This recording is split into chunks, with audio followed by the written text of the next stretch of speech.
जय श्री श्याम भक्तों। कार्तिक के महीने में ये शुक्ल पक्ष की जो एकादशी आती है, देव उठनी एकादशी, इसमें ऐसी दो चीज हम क्या चढ़ाएं जिससे हमें धन्य धान्य सुख संपत्ति और सारी मनोकामना पूरी हो जाती है। ऐसी कौन सी दो चीज है?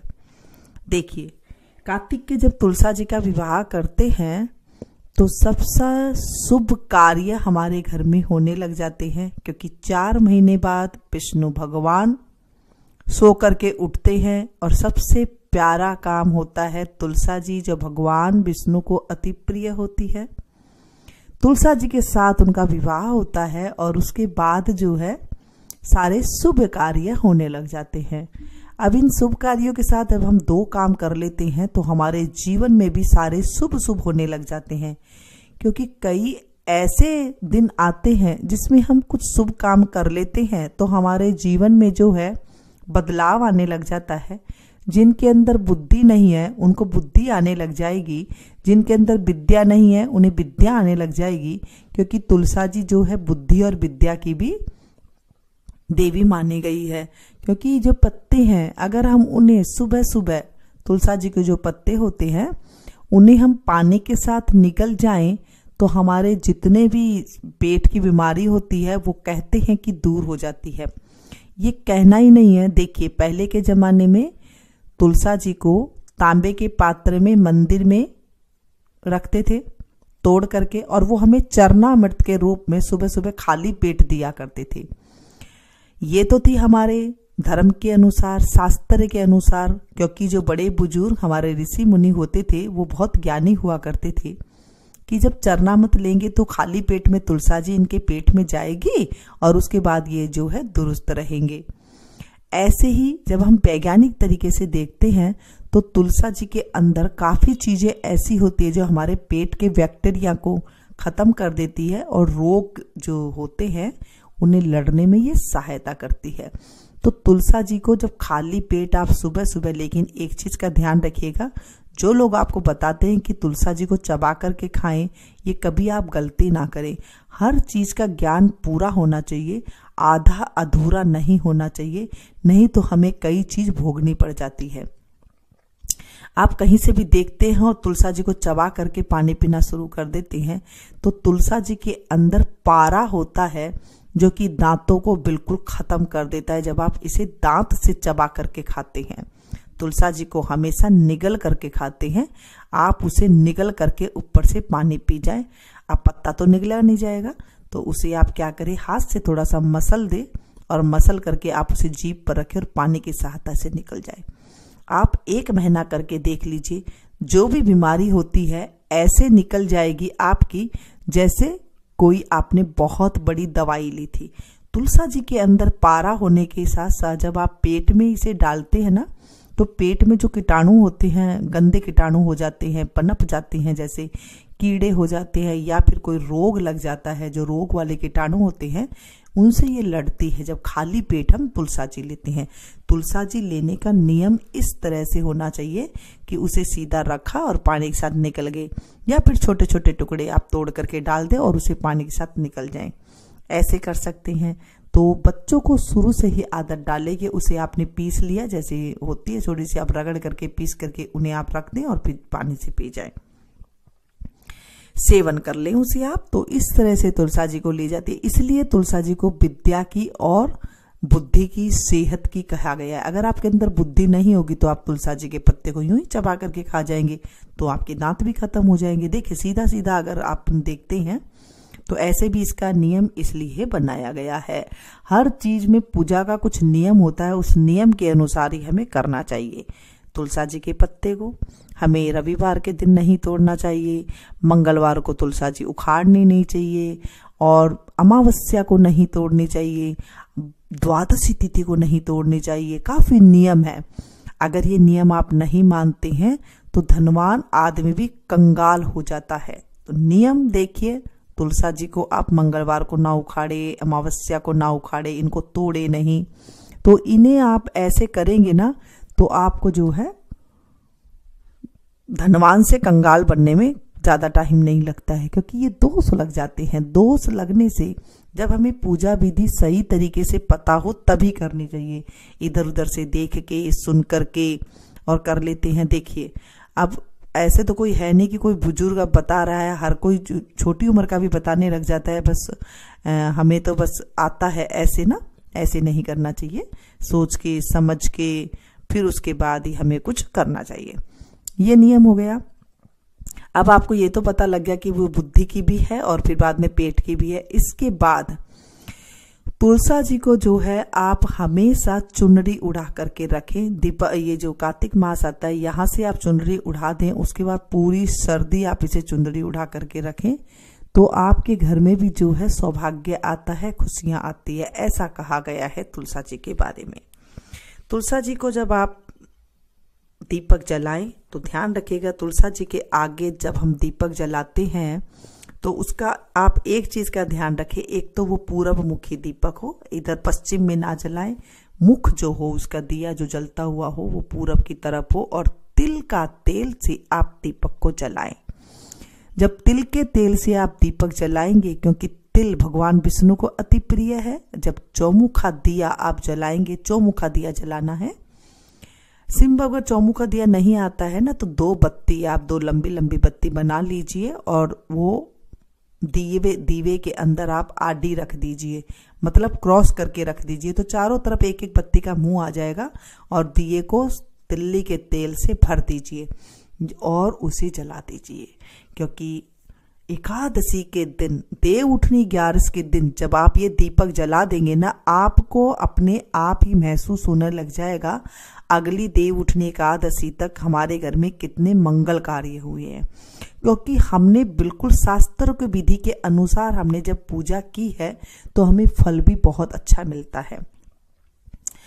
और दूसरी बात है कि जब एकादशी के दिन आप चढ़ाएं, प्रसाद चढ़ाएं, तो ध्यान रखें प्रसाद में आप जो फल ले रहे हैं वो आप केला ले सकते हैं, संतरा ले सकते हैं, आंवला ले सकते हैं, आप इसके अंदर सफ़ेद मिठाई ले सकते हैं, जैसे बतासा हो गई, खील हो गई, और आप इसमें बर्फी ले सकते हैं। जितनी आपकी सामर्थ्य हो आप इसमें ले सकते हैं, पेड़ा ले सकते हैं, ऐसी आप चीज़ें ले सकते हैं प्रसाद में।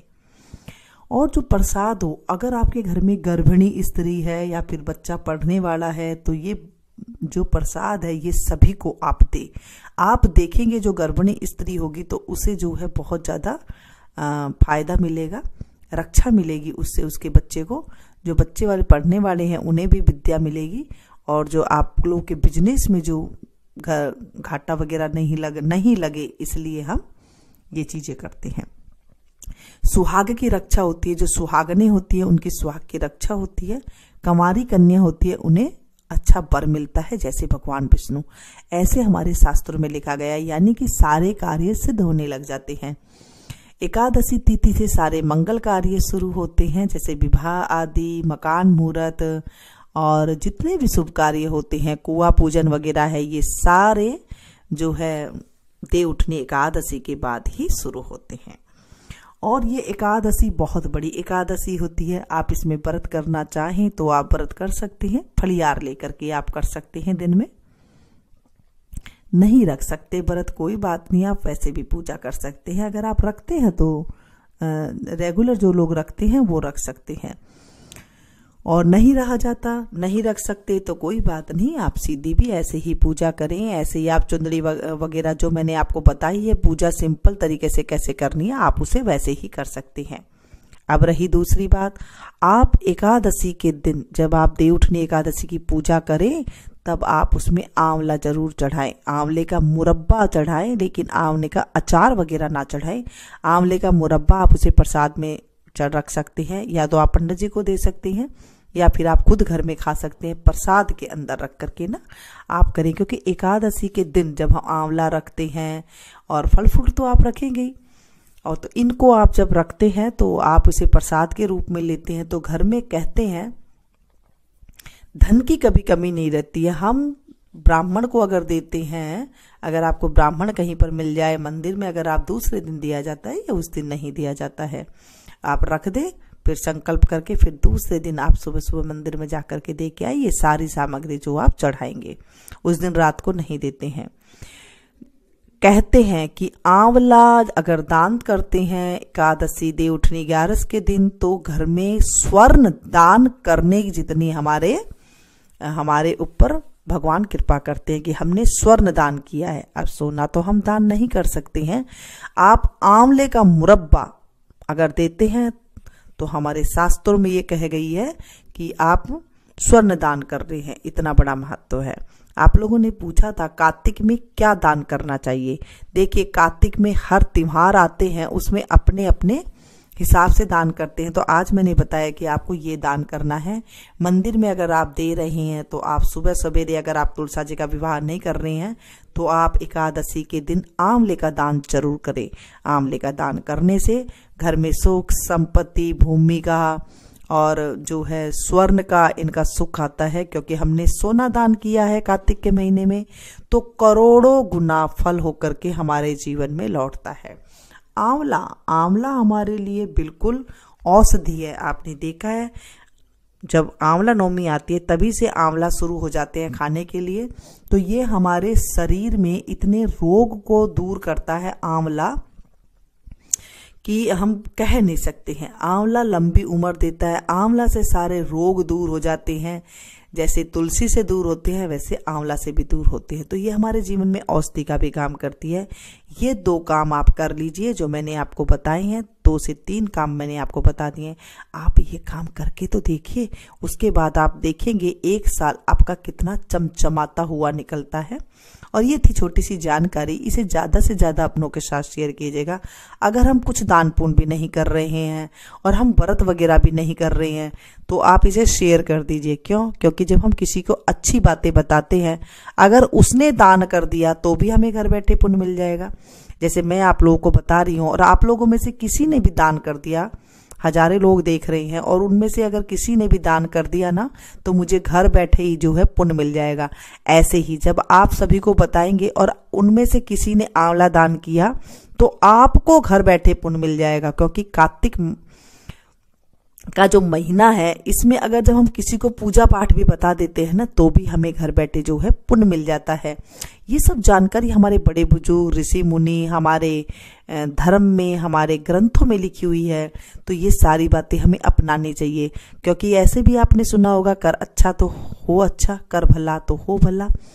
तो हमें लाभ मिलने लग जाता है जब हम कुछ भी अच्छा काम करते हैं। हमें स्वर्ग की प्राप्ति घर में मिल जाती है।